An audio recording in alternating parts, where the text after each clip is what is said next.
Good day, my friends. How are you? So I've started building up this Panther. It's meant to be a Panther. But anyway, so got started here. I've got the base done. Got some of these tracks built up. So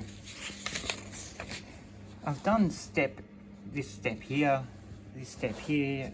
The wheels really easy go together. I've never actually done it like this before, but I actually left those things in. And it makes it sort of easy to pull apart if you want to pull it apart. I usually fully paint my tanks as one, but we can actually take the tracks off and get all this under chassis painted properly without the tracks being in the way. Because when you've got the tracks in the way, you've got a lot that you really can't see. Not that you can see it anyway. My philosophy is if the spray gun doesn't get to it, then your eyeball, the photons are not going to get to it, you know what I mean? So your eyeball's not going to see it. So anyway, I've done that, got this all done, and my God, this is easy to build. Like, I really whip this up in like an hour or so. Get those on, and then you get the tracks on, and they're really easy to build. But the only issue is all these ejection pin marks. There were some really dirty ones, big fat ones right here, so I had to clean them all up. But I'm actually going to re-texturize the whole thing because it doesn't have the greatest texture.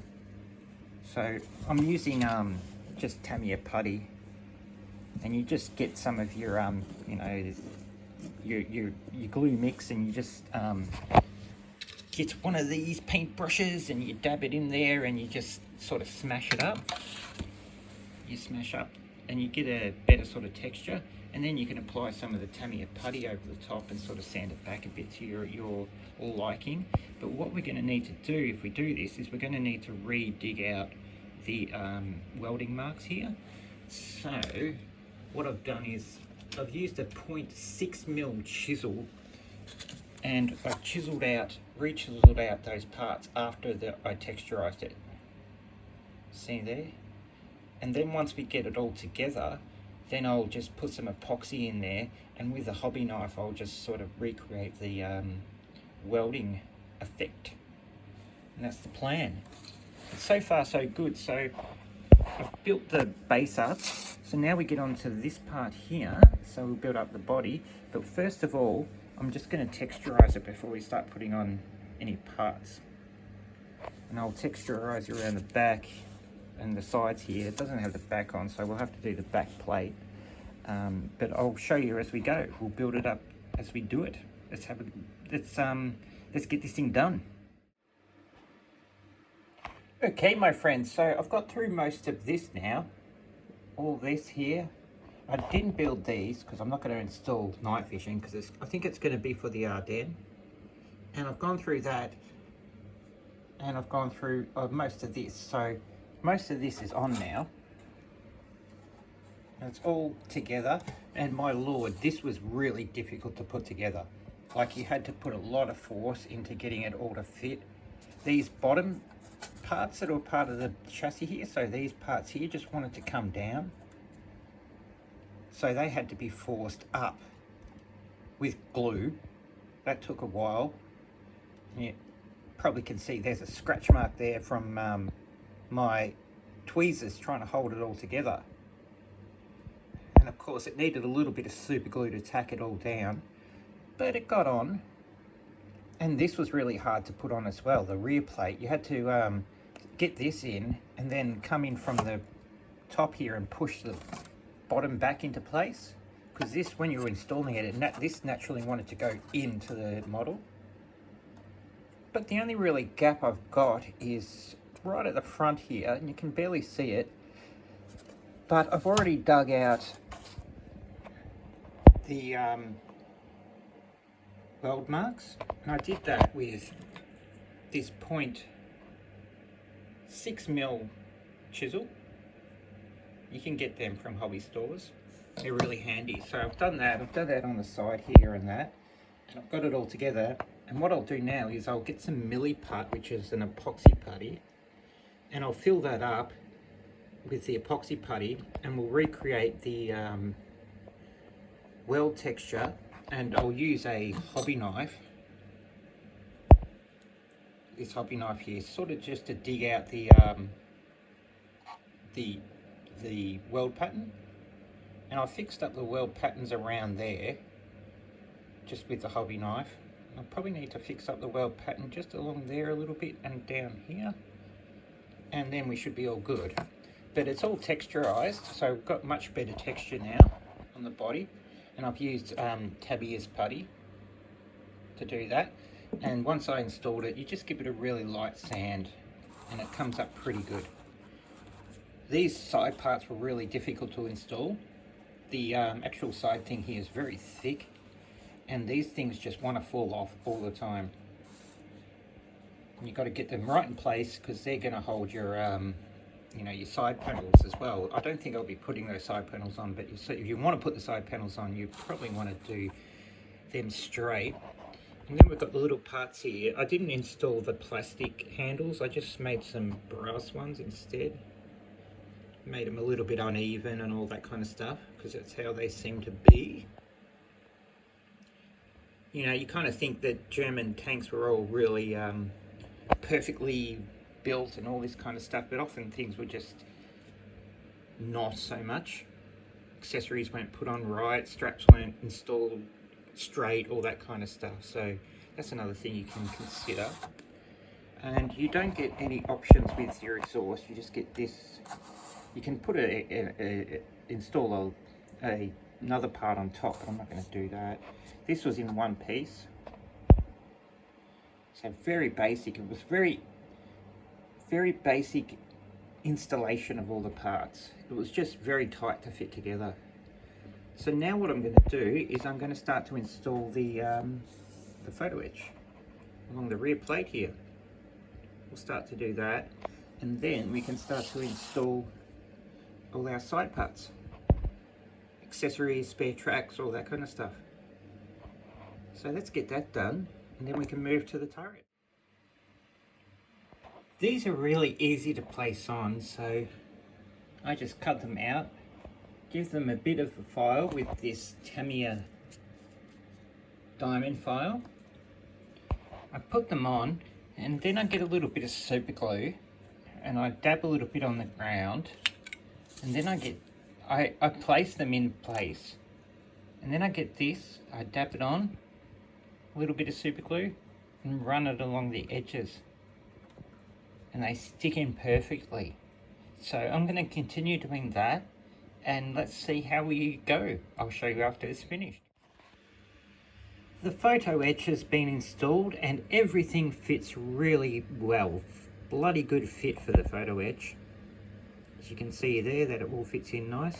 You get some two extra plates you can put over the top of your grating there, and I installed them. They look pretty cool, and that fits in there really good, doesn't it? So that was really good. They came up really good. It was really easy to apply the super glue, not a problem at all. So the next step I've got to do is we got to fix up the welding marks. So I'm going to get some milliput out, I'm going to fill it up, and then we'll create the welding marks and fix up any other welding marks we can find. So that'll be the next task, and then we can put all the side parts on. Now I've already built one of these, so these are spare tracks here, and they're really easy to install. So you can see on the back there, they've got that little thing that comes out, and they just fit perfectly into those grooves there. So it's really easy kit to build. So I'll get started on that and I'll show you how I go. So I've got working on the turret here, and that's very easy to build. It's very self-explanatory, but got its basic design. You see you've got the little windows there to nowhere. You got this, you can have it open or close. This moves, of course. It looks alright, but God, it's basic. It's a very basic design. I've got half the body nearly finished here, so I've got this side done. And all these parts here are just one mould. The only thing that isn't moulded on is the fire extinguisher. But yeah, it's funny how that even this little wrap thing here is one mold. That was one mold. And the only thing you added to the tracks were the little things that came out. So now I've got to do the other side here. And then the body's finished basically, but there's some pretty dodgy parts. Like this here, the thing that holds up the gun, that's pretty bad. That was in one piece as well. I just remember building the main Panther and it was just so much better. But now we've got to add the tow cable to here, and it goes all the way up there, and then it hooks into this hole here. So that'll be interesting. And of course, I added these, 2 of these. Went on really easily, no problem at all. And you probably should, install them after you paint it, but I'm going to go for a whole entire paint of the thing as it is all together. But these instructions are really dodgy. Like, you can see it doesn't at any point tell you to put in the bottom part. At any point, it doesn't tell you to put those in. It can lead you astray as well. Like, it doesn't tell you why to put this in. You got to look forward. If you want to put this, is only if you want to have the night vision stuff on. So don't just install it blindly. And yeah, a lot of steps are missing. As I said, there's just a lot of steps are missing that you'll have to work out yourself, but luckily there's not many parts, so it's pretty easy to work out. But let's get this thing finished, and then we'll have a look at the final product. So now it's all completely finished. Here it is. And it doesn't look too bad. There is a lot of scale problems, like you can see the top there. Like this top bit here. Where am I? This top bit here is a bit out of scale.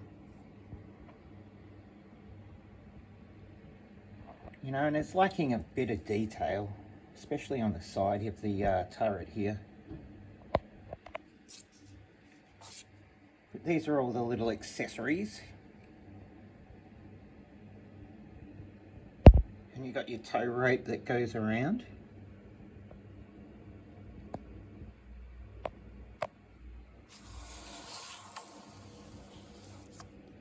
I chuck some of these on.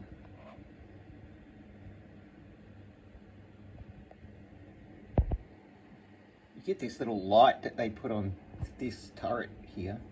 See, I put on the earlier turret because very rarely did they use that newer turret. And there it is. It's not the greatest Panther I've built. The Meng Panther was a lot better. I built that a couple years ago. And I got this one here, this Panther Premium Edition by Dragon. And Dragon's going away, so I've got a couple Dragon kits on order just because I like them. I'll be sad when it goes away, but this definitely is a premium kit. I've had a quick look inside, and this Panther looks amazing compared to this one. But the Dragon one's more than double the price.